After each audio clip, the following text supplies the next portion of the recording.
uncomfortableness is better for you because it makes you struggle. It makes you get out of the bed and do something about the thing you're caught up in, or a difficulty or a situation, whatever it is. So I feel like as long as you're comfortable, you're not moving a muscle, you're just not learning, you're not making a difference. I didn't have a lot of challenges. I thought I'm doing really well in school. I thought that number, the GPA, explains a lot. So yeah, that was one thing that I experienced, but I have a growth mindset where I'm like, okay, it's never late. Even now, if you're exposed to this thing, a different way of studying, a different way of going about things, it's never late. All right. Hello, guys. Today we have Muniza Hashim, a LinkedIn connection and research assistant at Simon Fraser University. How are you? I'm very good.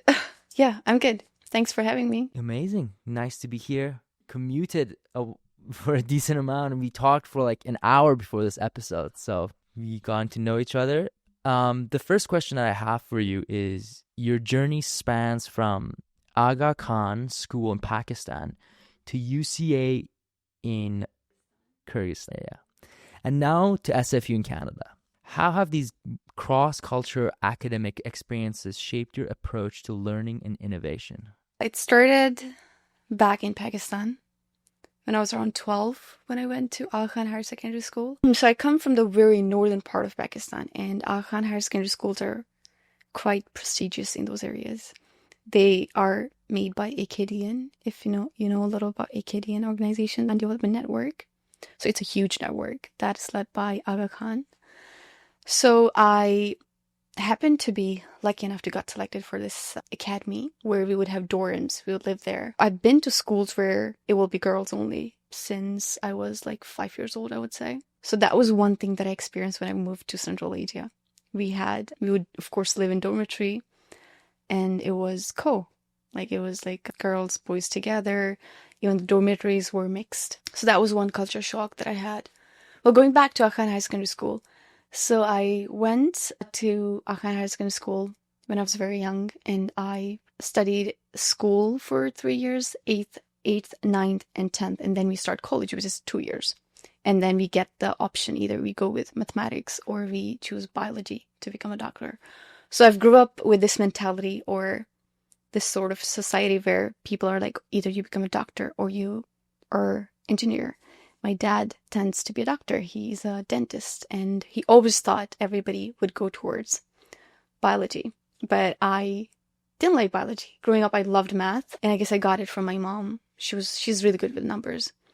And I do remember there was this one girl who came back from UCA, and she's like, oh, there's this cool university where people do work in computers. Like, they just write a code. They can do something for you online.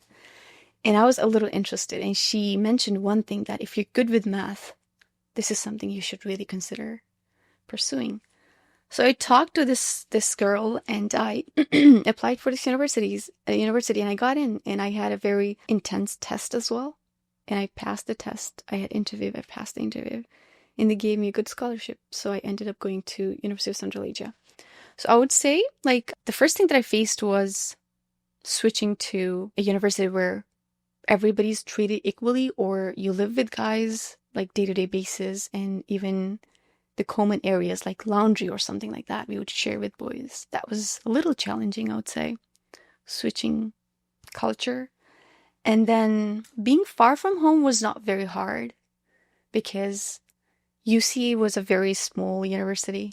It was built in 2016, and the community was small.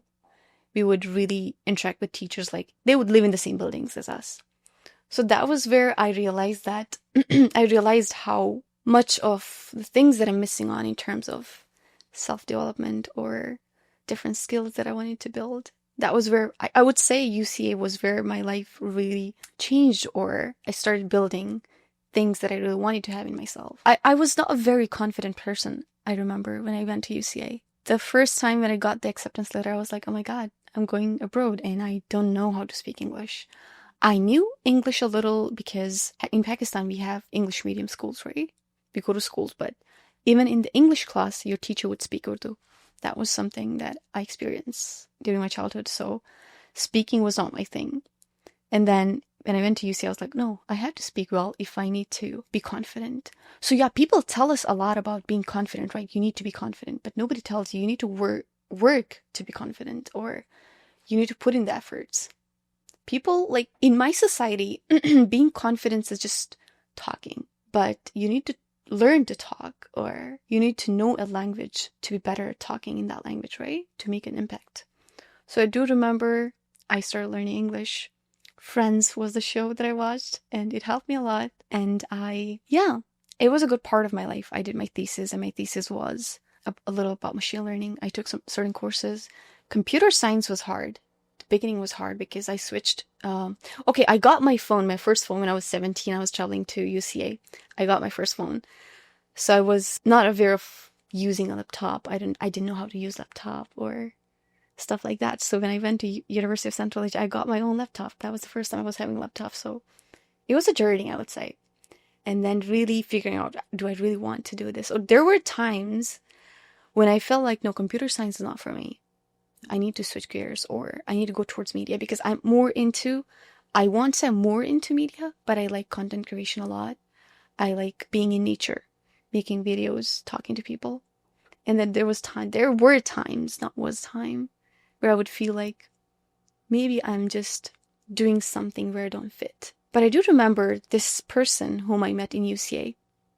I don't remember her name, but it was quite a while ago, where she was a researcher in computer science. And she said, I told her how I felt at that moment.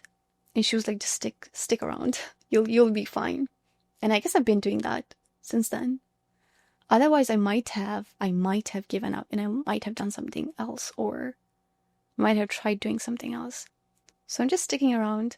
And then by the time when I was near to graduate in UCA, I was working on my thesis, which was about machine learning, a comprehensive analysis of house prices in Bishkek.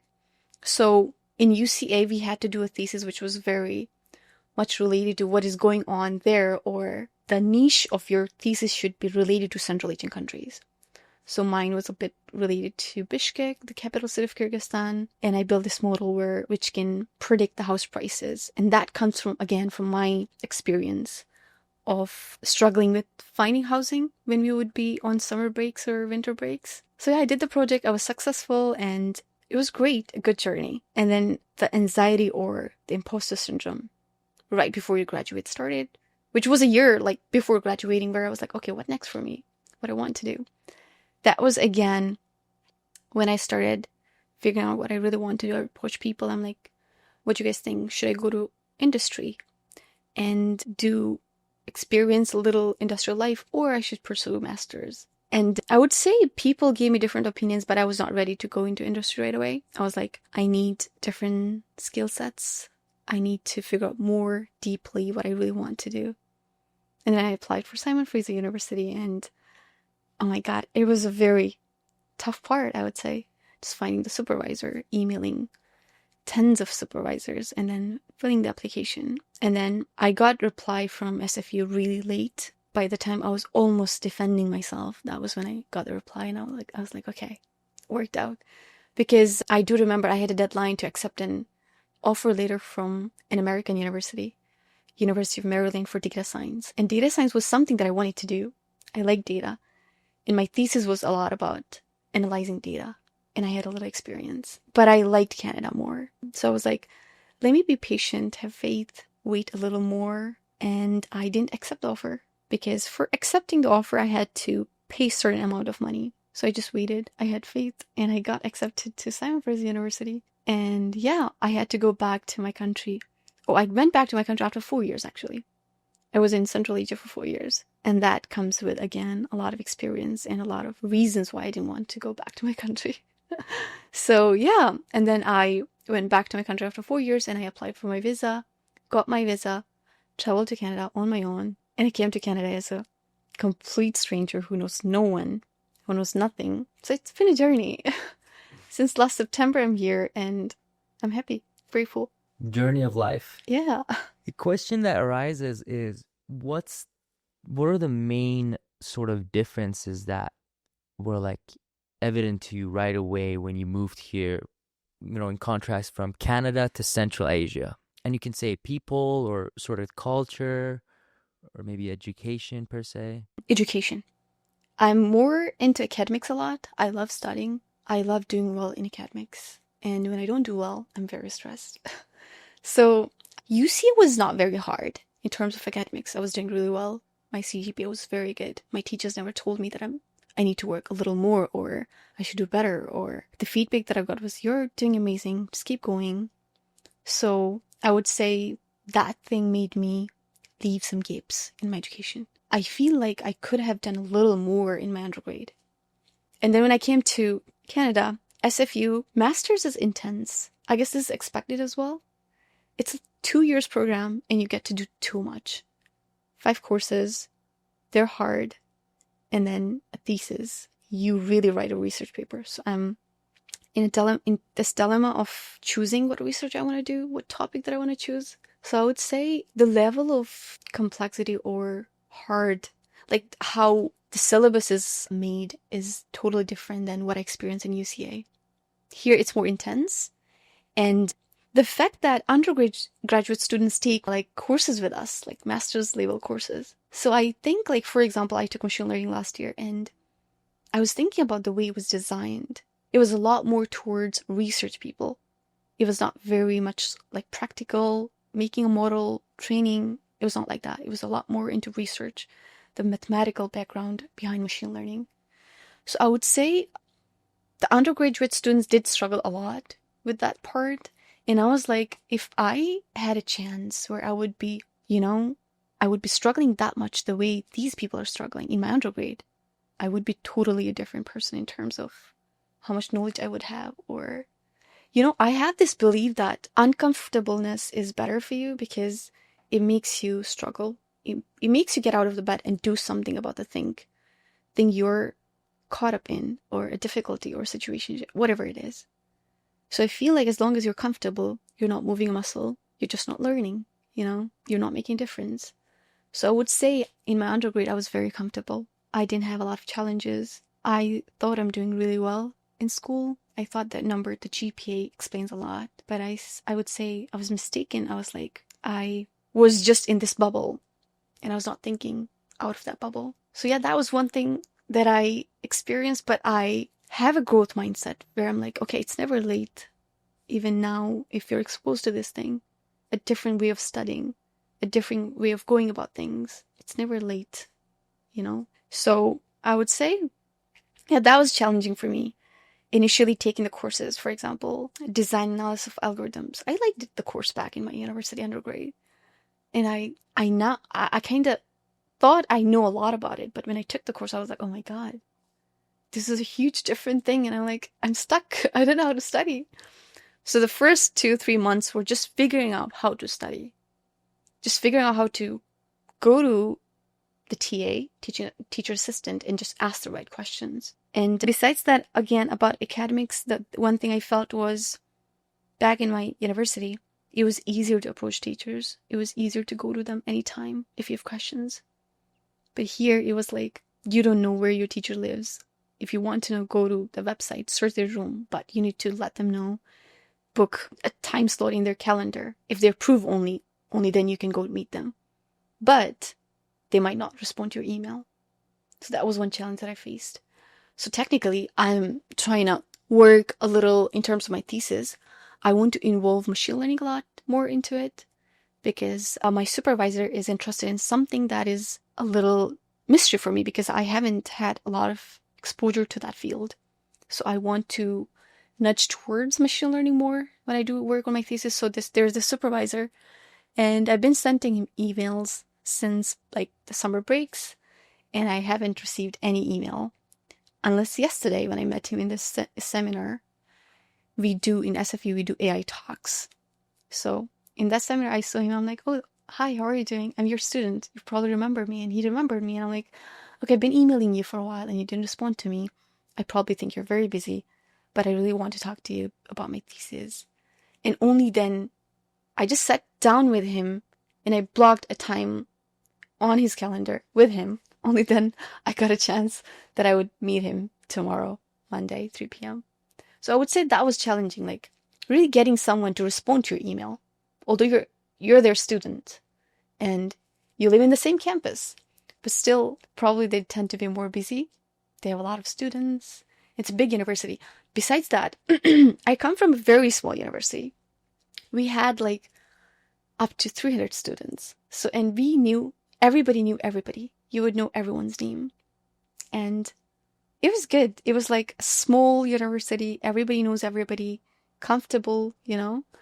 But when I came to SFU, talking to people, making friends, friends is way far. Just talking to someone because you want to work together on an assignment or something like that was very challenging. I would say for the first like 5-6 months, I didn't figure out how to talk to people. Just because maybe it's the nature of the major as well, computer science. Because we're computer science students, so we tend to be more in computer than really talking to people around us, knowing them or what are they up to and stuff like that. So I did struggle approaching my classmates I wouldn't know who's my classmate. Huge class, you go in, you take the course, the teacher teaches you whatever he's teaching you that day, and then they're gone.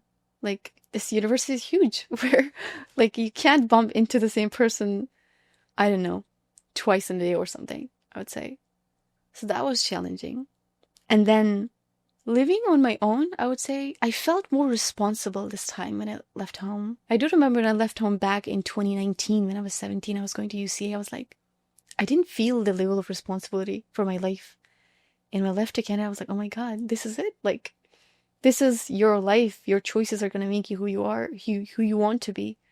And if you make one wrong choice or you nudge towards something that's not good for you, you're done, because nobody's watching you here. Nobody is like, it's like you're on your own and your choices are going to be defining what you do in future. So that level of like responsibility was something like the feeling of being that responsible for myself got to me when I came to Canada, I would say. There was a lot to unpack there. But my question is sort of with your thesis and jumping into the machine learning realm, what do you have in mind for it currently? So, my supervisor works on SIMD, single instruction multiple data. So there's this technology that he's working on, which is Parabix technology. It's technically a framework where he does text processing, takes huge text data and then divides it into bitwise streams and then do different tasks like parsing and stuff like that. So it's a lot about optimizing, you know, when it comes to parallel processing of data, it's a lot about optimizing the task itself. And when it comes to SIMD, single instruction multiple data, it's again about optimizing, saving the energy, putting in less energy, doing more tasks.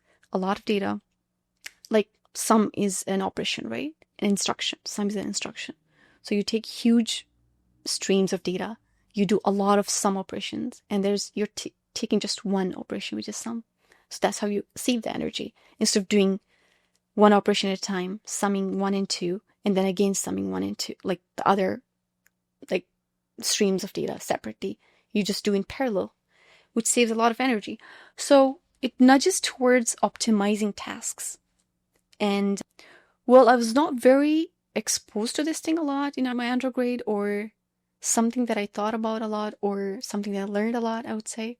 But I'm more into machine learning. Like, something that I was very exposed to in my undergrad was training a data, building a model, and, you know, increasing accuracy. How can we make the best model possible?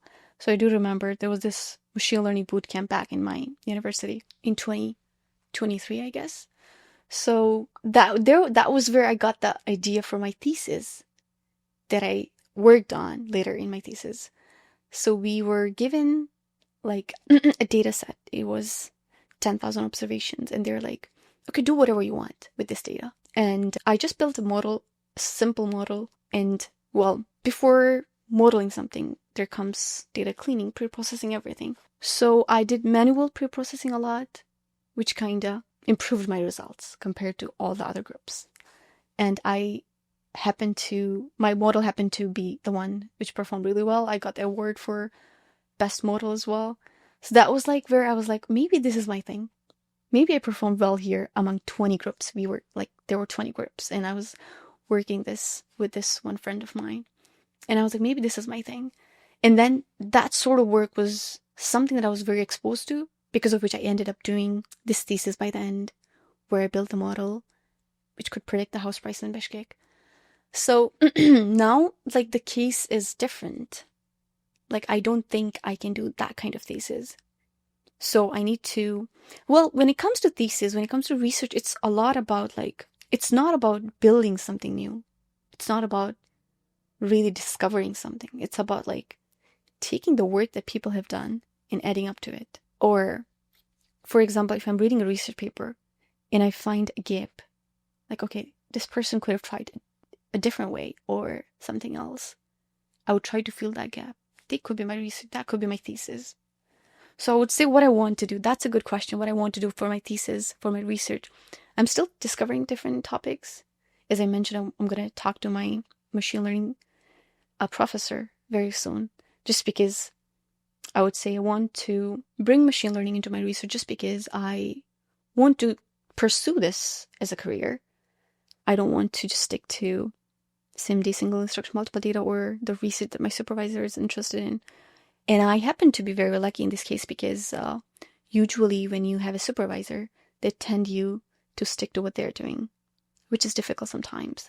I have certain people in my life, my friends, who are struggling so bad with this thing that they want to do something else, but their supervisor wants them to do what he or she is doing. You know, it's somehow very bad, because I don't want to be very unhappy working on something. I want to be happy about the thing that I do. And I do consider, or I do realize, that it's not going to be always easy. Even if I like something, it's going to be hard certain times. I don't know a lot about the field that I'm in. So there will be times where I'll be like, okay, maybe I'm just stupid. I don't know things. But that's part of the journey. So I would say I'm still thinking about certain things. For example, one of the ideas that I gave my supervisor is like taking a function and optimizing SIMD, the parabics. I don't know how to get there. That's just an idea that I have in my head. And my supervisor is like, okay, so it's a good idea. And he does not know as well how we can get there. So it's a lot about, like, research is a lot about this way, that you're doing something that this person, your supervisor, is going to help you with, but it's something that he does not know as well. So you're just working on it together, and you're figuring out together along the way. Either you'll be successful or you'll not be successful. And the good thing about research is, like, there's two parts of research, I would say, good and bad. So the good thing is, like, even if you fail, I did have this conversation with my supervisor, like, even if you fail, it's okay. It could be your thesis. You discovered something. One way to fail this research, and one way that this thing does not work. And it's okay. That could be research as well. And the bad thing is, like, they don't publish these papers. And the drawback and the consequence is that somebody else could try the same thing that I tried, and they could fail too. But if we could publish the papers that have been failed as well, just for people to learn from them, and just know one more idea that the research failed, so that they won't spend time working on same sort of thing, that would be a cool thing, I would say. Yes, I'm still figuring out what I really want to do in research. It's stressful. Yeah, it takes a lot of energy, and it gets to me sometimes. I'm stressed about it, but I know it's just one step at a time, one day at a time. A question that I have for you is, you did your thesis back in, outside of Canada, on sort of finding the housing price. For people that are maybe not familiar with machine learning and how to go about creating such system, can you maybe walk us through, what are the steps to achieve this outcome? Well, that's a good question. So, as I said, I got the idea of the project from this boot camp that I joined, machine learning boot camp, where we had very cool people. We had people from Meta, from Google, from Microsoft. It was an amazing event that we were part of. And then I got this data, which was 10,000 observations. And I was like, I just did the thing, and we just wanted to get done with the camp, and we did it. And then later when I was talking to my supervisor, and I'm like, my supervisor was machine learning expert. And I told him, like, I don't know what I want to do. And he told me, just go back and look at the projects that you have done throughout the years. And I love going to hackathons or being part of, research-related events. I was that way during my undergrad as well. I'm still that way. I love going to talks, listening to people who talk about their research. That inspires me a lot. So I went back and I thought about the bootcamp, and I actually went through all the bootcamps or hackathons that I've been to. And the only idea that got me a little excited was the bootcamp. And I was like, why not? Why not? Let's work on this. Let's expand it, you know? And then the data was messy. I even had to approach the data collector. How do you call it? The person who owns the data. I had to approach that person. I'm like, okay, how did you collect it? Why the data? There's a lot of things missing and stuff like that. We figured it out and we approached this company. We got more data, which kind of added up to my research, I would say, benefited in many ways in terms of more accurate results. So I would say it starts with cleaning the data. When you have the data, when you're sure about from what resource you got the data. I got it from 𝐘𝐨. I talked to the owner, so I was very sure this data is legit and it's accurate, or it's not just a piece of dirt or whatever you call it, because the data was very dirty. We had to spend so much time cleaning it. And then comes the cleaning, the pre-processing part where you clean the data. You make it easier for the model to read it. And it took us a while. And I do remember I manually cleaned it a lot, and that was again something that my supervisor suggested. And then filling the gaps in the data, and then training it on different models. I would say I did train the data on 11 models, and I wonder which one was the best. I guess it was XGBoost or something. That was the best model with accuracy of up to 96%. So yeah, then I trained the model, and the hectic part was the website part. I had built a front end as well, where people could go and really figure out, okay, if they want a house with 2 bedrooms of this square feet on this floor in this area, in terms of what area, for example, you're in North Vancouver, right? So how much a house would cost here if it's with these features. The features that I took were, certain of them were number of rooms, area of the house, on which floor it is, and how many floors are there in the building, which specific area of the city. So these were the features, and they would give the input, and it would just give them a price that's near to what they can expect. So yeah, that was something that I did, and it was good. It was successful. I was happy. I did struggle a lot with accuracy, bringing it up, because I was stuck at 85 for a long time. And then I had to go back. So I guess in terms of training a model, cleaning a data is a lot about going back to the data all the time, and then analyzing it again and seeing the gaps that you have left, So I was doing that a lot.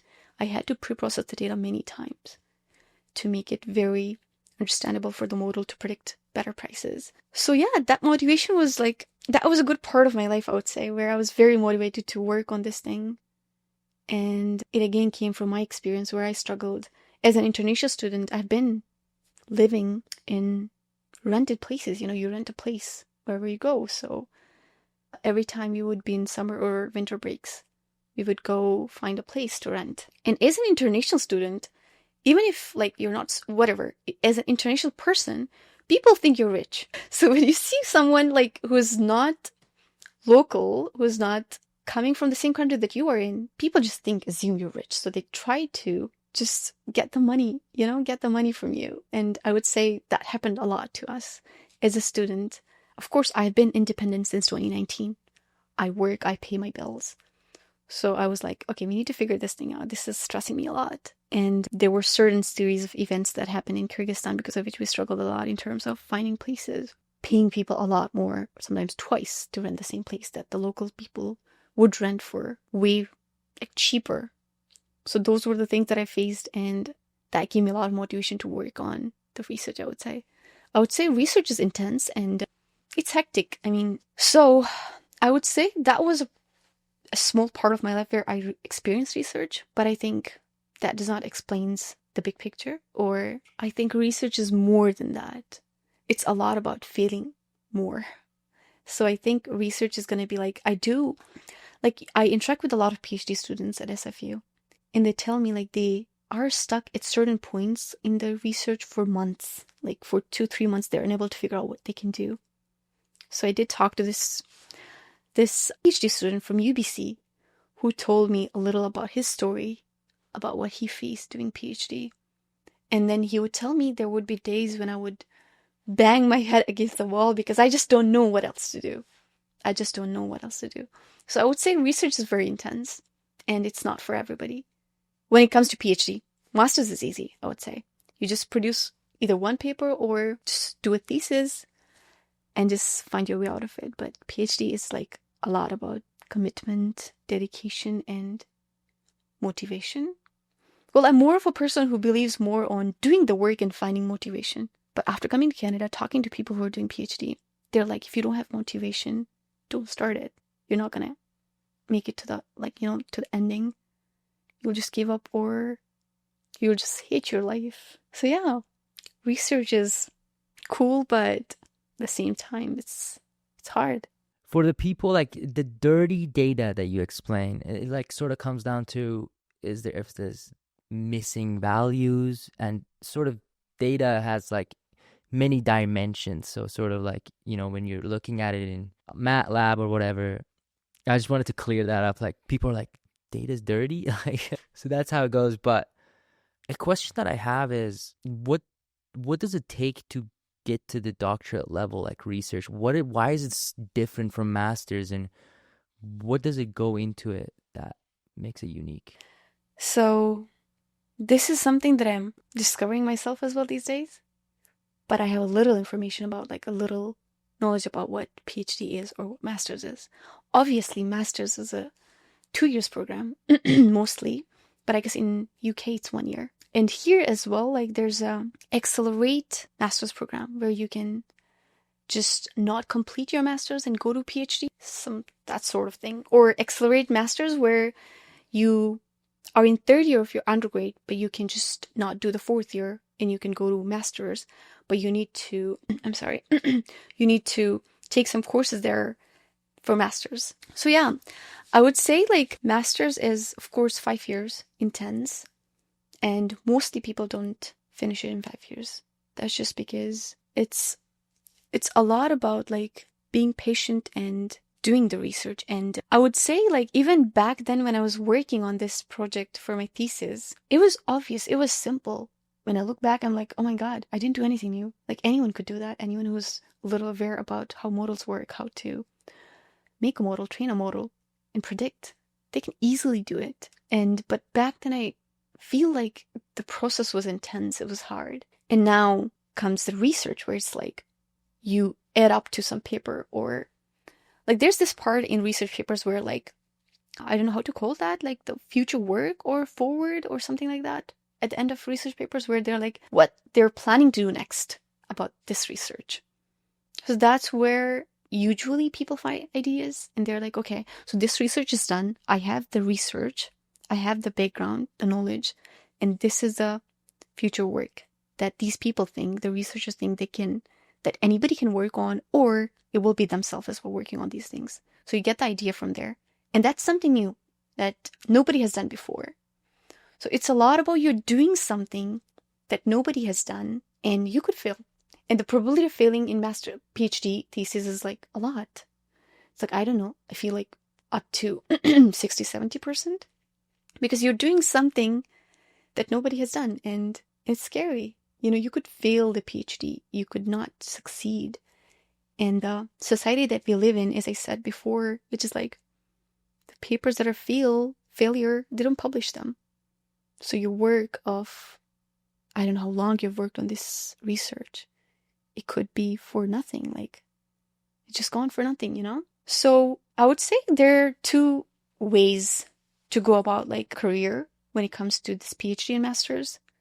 After master's, people can go to industry or research. Research is more for people who are more into academia, who want to go towards research, who want to keep trying to discover new things or write and publish papers. Well, it comes with a price, of course. Publishing papers is not easy, and the good thing about research is like you can switch and go to industry. But when you're in industry for a long term, switching to PhD could be a difficult thing. So I would say if you really are someone who is more into academia, more into reading papers, more into writing things, more into, I do remember talking to one supervisor of SFU who's working in RBC, Borealis, if you know that. That's a machine learning research part of RBC. So he told me one thing. I asked him, like, I want to do PhD.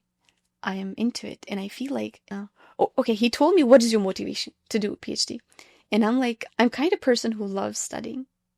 Like, I love studying. I don't think I will ever be okay if there's no school in my life, or if there's no, university in my life. And he's like, that's not enough.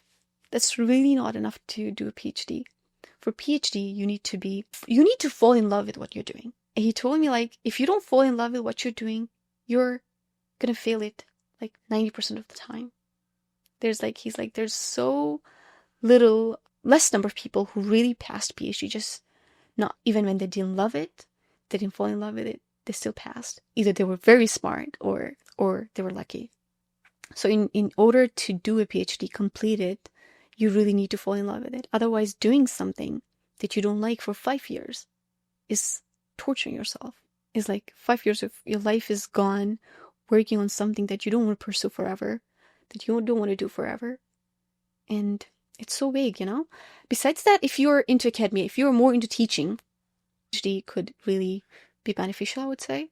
But masters is like, I have seen people who are masters but are in good position at SFU even. I talked to a professor from Women in Computer Science, and she is a master graduate. She's not PhD. She hasn't done PhD, and she's teaching undergraduate students, and she's happy. And one thing she mentioned to me is like, I love teaching, actually. I have done a lot of T-ships at SFU too.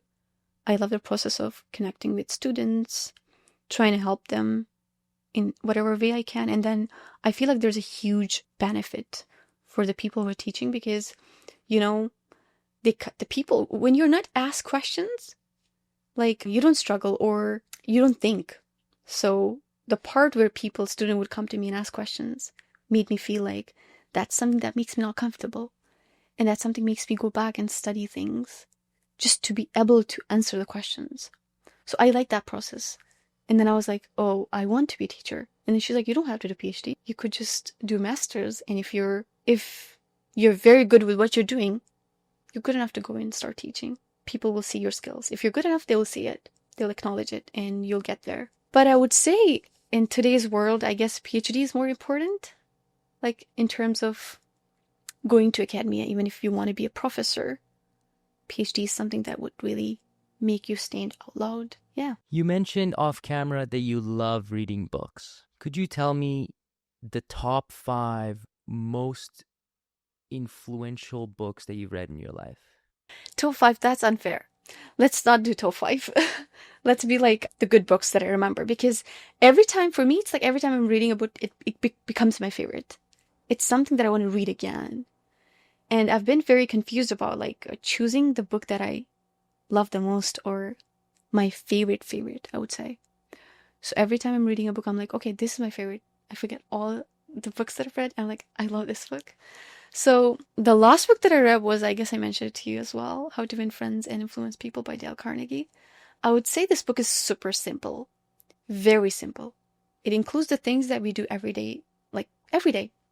For example, when you're talking to someone, just looking at them and smiling could really make a big difference in terms of how the conversation goes, or how that person before you feels about you. So these are the simple, small things. Yeah, our parents or the people we grew up with, our teachers didn't mention them to us, but these are some things that we either heard or we either have seen or have experienced as well. Like, just imagine you're talking to some person and they come up to you and they're smiling at you and they're excited about talking to you. And then Dale Carnegie talks about this thing that it's important for your career too. You could win some, you could just get hired by this person just because you know how to talk to them. It's not always important that you have the skills. It's a lot about your communication skills as well. How you talk to people and how you're present in the conversation. So this book was a lot about so I was thinking a lot about how I go about talking to people. Do I really consider what they're feeling, or do I really concentrate on their expressions and try to predict how they're feeling deep down, try to imagine myself in their shoe and try to really understand their point of view. So I would say this book has taught me a lot in terms of how I should talk to people. Yeah. And it's like, it's a skill to know how to talk to people. And I guess like it's important to learn that. Otherwise, like you could be a smart person. You could know every last thing on this earth, but if you don't know how to talk, how to express those those skills of yours to people, or how to win people's hearts, you might end up really not finding a job or settling down for something that you don't deserve. So I would say working on those skills is very important. So that was one book that I want to read, actually. So the first suggestion by Dale Carnegie was like, when you finish the book, read it again. So I want to read it again. It's one of my favorite books. Besides that, I'm a lot into productivity, as I mentioned to you. I love experimenting different things and trying what works for me. I try to challenge myself, my mind, in many different situations. And I read this book by 𝐕𝐢𝐝𝐻, which is Feel Good Productivity. That was one book that made me realize a lot about how much I'm wasting my time when I'm trying to be productive, when I'm trying to study, how much time I'm losing. And this book revolves a lot this book talks a lot about this thing that you need to be happy in the process of doing something. Otherwise, you're very less productive. And he talks a lot about falling in love with what you're doing. If you don't like what you're doing, like, you're not going to be productive. You're not going to be happy. You're not going to feel good about it. So I am a big believer of feeling good about things and being successful. For example, like when you help someone, so there's this research, I don't know exactly the name of the person who wrote the research or who did the research, but there's this fact that when you help the people who are rich, they tend to help other people a lot. And that's just because it makes them happy. It makes them feel good. And when you feel good, it's directly proportional to your success, to the amount of money that you make. So yeah, here it might be a little difficult to connect money and how much money you earn and then the happiness that you get. So it's more or less like, so, I come from a Muslim family. I'm Muslim. So we have this belief that we read it in Quran that if you give more, you get more. If you help people, you get a lot more than what you give. So it's a lot more, if in philosophical way, if you connect it, or in logical way as well, if you help people and you see them happy just because of one small act of yours, you become happy. And you become happy about what you're doing. And scientifically, when you're happy, you're at peace and you'll perform better in what you're doing, which is directly proportional to your success. And success defines the amount of money you'll have, right? So I would say this book was something that kind of made me question a lot about what I do in my life, how I go about different situations, how less productive I am, how much time I'm losing, how behind I am. So I would say that was something that made me question a lot of things that I would do in my life. And I would say it has made me improve a lot of things in my life, but I wouldn't say I'm very efficient with applying everything that I read.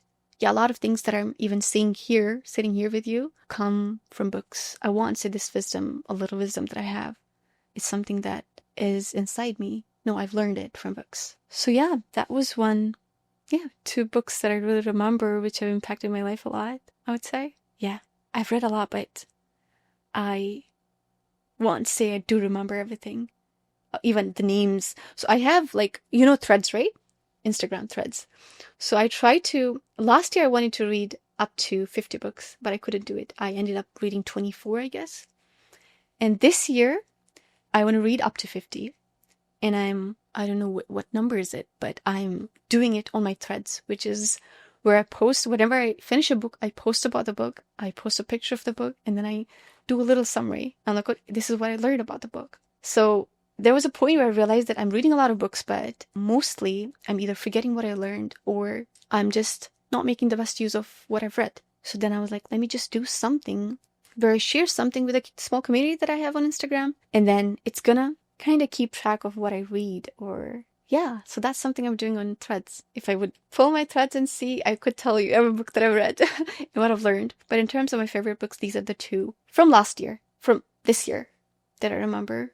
Amazing. I think that's a great idea, and sort of documenting the process as well. Like I told you earlier as well that, eventually I want to document my life, like the day to day.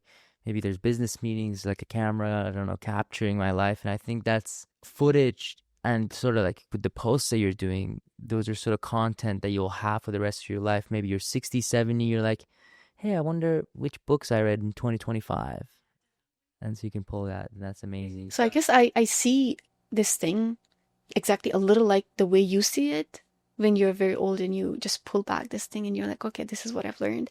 So I do one more thing, which is like on Telegram, I have this channel where I have a diary, which is like where I can post videos as well, where I can write as well, where I can post pictures too.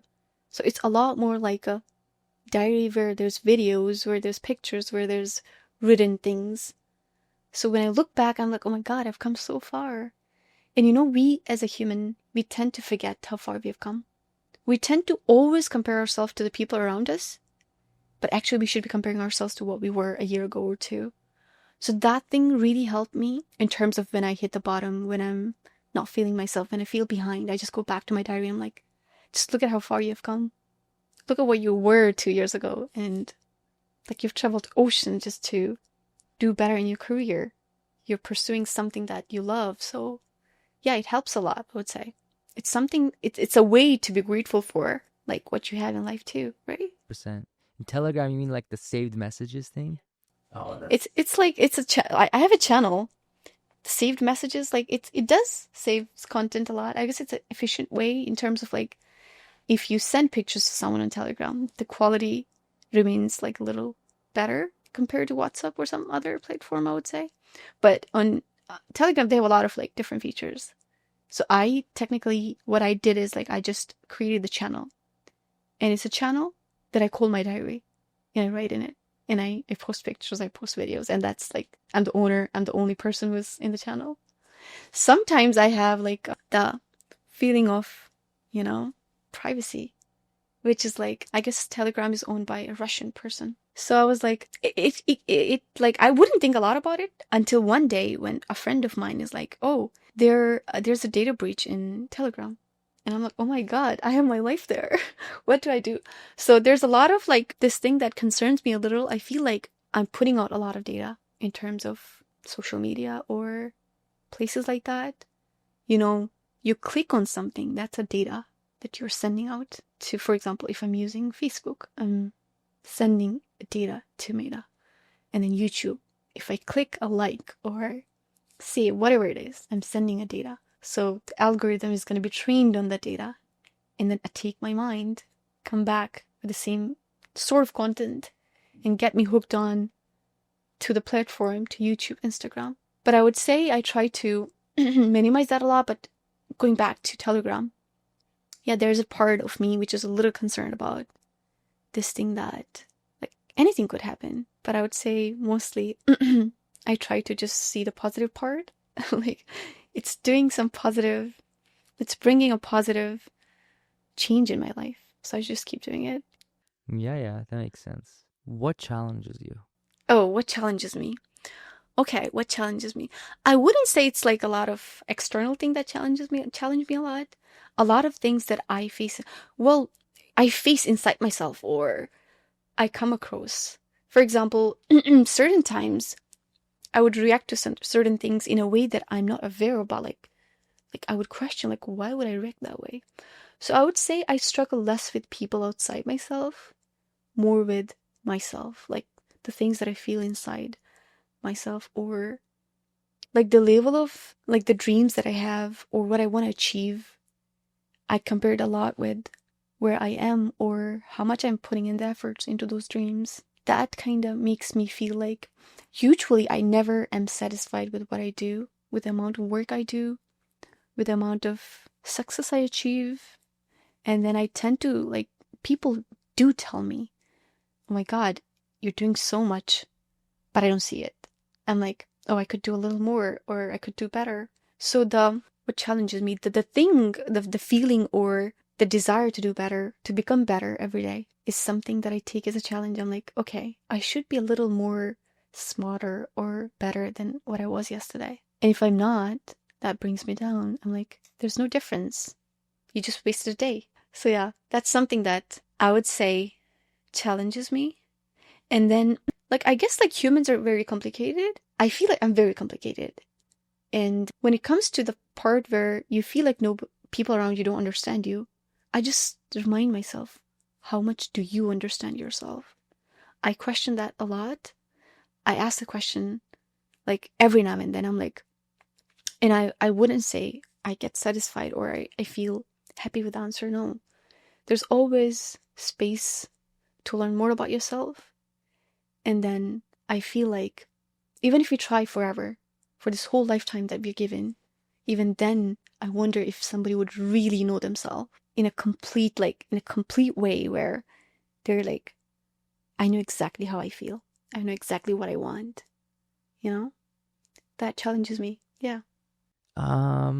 Yeah, I agree. You can never fully understand yourself, but I believe like data analysis, and we talked about this sort of like sometimes you, I guess, feel a certain way and sort of it's vague in your mind. So what I find helpful is sort of bringing out a Google Docs and just putting it all down on a sheet of paper that I can look at. So that structures the thoughts or, you know, what I have in my mind, and it really helps me to look at it more clearly. That sort of helps. But lastly, I wanted to ask you, what do you think is the meaning of life? I don't know. I'm figuring it out, I would say. So, well, I would say, like, for me, like, living a good life would be doing something I love. And by the time I'm done with this part, I'd be happy. I'll look back and I'm like, okay, I lived a good life. I was happy. I do a lot of thinking about, like, happiness. I'm like, I do realize I do have the wisdom to understand I cannot be always happy. But it is like, I feel like deep down, I feel like somehow you can be. Like, I don't know how to put that. So I would say just being happy with what you're doing and being very satisfied. And I would say also is very personal to like people in terms of, for example, for me, I would say I have certain things that I want to do in this life. There are certain people in my life whom I want to be at certain stage in their life, and I know I can help them. I know I can help them get there. So these are certain things I feel like if I don't achieve that, I know I won't be happy. So I would say the purpose of life or the meaning of life is just figuring out what you are, who you are, and then doing the things that bring you happiness and connect you to people, to humanity, and makes you capable of making the difference. I do have this feeling that what if I die and I haven't made any difference in this world? Difference could be very small, tiny. It could be huge as well. Like difference, like Mark Zuckerberg, he created Facebook. He changed the trajectory of life, trajectory of like internet, computer science. But when I think about like difference, it could be a tiny small difference as well. Making someone happy in your life, someone you love, and then you want to make a difference in their life. Someone needs help and you help them. That could be difference too. So I would say by the time you're done, just looking back and seeing the difference. Looking back and seeing the younger you who knew nothing and who wanted to do the change, who wanted to help certain people or bring the change, and then the older you who's grown up and who sees the change she has made in this life. So I would say that's something that life is all about. Muniza, it was amazing speaking to you. Yeah, it was great speaking to you. And I wish you all the best in your future endeavors. Thank you. You too. Thank you guys for watching. We'll see you next time.